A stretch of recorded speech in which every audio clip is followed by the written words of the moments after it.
Hey all, EC here, and I know Nintendo loves to, show me up a little bit, because I'll be honest, I made a video predicting GameCube would never come to Switch Online, and it came to Switch Online expansion pack. I predicted that Virtual Boy would not come to Switch Online.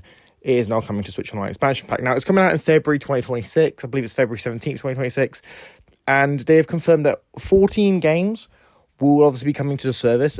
These games, from what was said in the trailer, seem to be being drip-fed to us, even though there's only 14 games, which, let's be real, it's kind of annoying that they are doing this, because the Virtual Boy especially has such a small library of games, and most of them are first-party games by Nintendo, so why they're drip-feeding these ones, I don't really know. I guess it's them trying to keep people subscribed, but, I mean, I get it. It's nice to have these retro games on Switch Online. I'm happy that they are, basically bringing the Virtual Boy games back, because Virtual Boy is arguably one of their most underrated systems. It was only on the market for like 6 months before it was discontinued.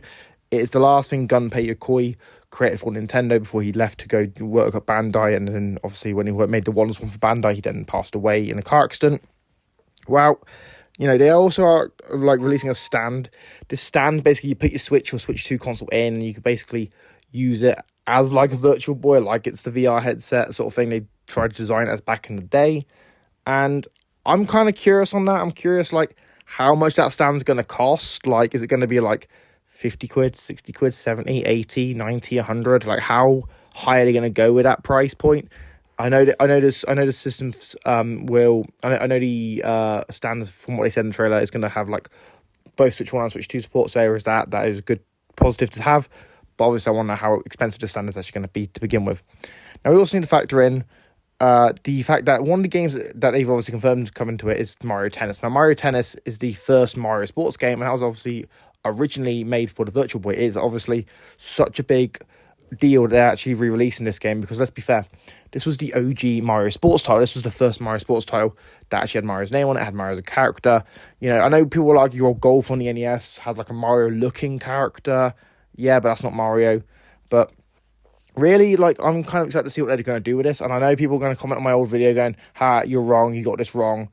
It happens every time. Like, with Nintendo consoles, I'm just going to stop predicting, like, what's coming to Switch Online and stuff, because let's be fair, Nintendo keeps surprising. Nintendo always, they zig. When everyone else zigs, they zag. So I'm going to stop trying to do these videos where I predict, like, this console's never come to Switch Online, because you never know. Maybe in 6 months' time, the Commodore 64 is on Switch Online or something. I don't know. Like, I give up trying to predict what's not and what isn't going to come to that platform, because I always get it wrong, because obviously Nintendo will just zig when they zag, and Nintendo will just they'll just do something completely different and unexpected, and that's sort of what's really cool about the company, especially as these classic Virtual Boy games are not going to be available to be played on modern hardware, and obviously can be preserved in some aspects. And it's great to see these games come back, especially as these games have been not been able to be played in a long time on modern hardware, so it's great to see them come back. It's just surprising to me, because they just zig when they zag. When everyone else zigs, they zag, and it's just kind of cool to see that Nintendo is still doing a unique style and doing this unique sort of business model of where they know how to, they know how to monetize their old IP, they know how to monetize their old games, and it's great to actually see that they are still adding, classic games, even when these are more obscure games from, like I said, the Virtual Boy. It's great to see that they're actually, taking the risk and doing this. Anyway, guys, let me know what you think about this in the comments down below. Are you hyped for Virtual Boy games on Switch Online? Are you not? Let me know what you think in the comments down below. If you're new, make sure you subscribe, like, share, comment, turn notifications. I've been EC, and I'm signing out. Peace.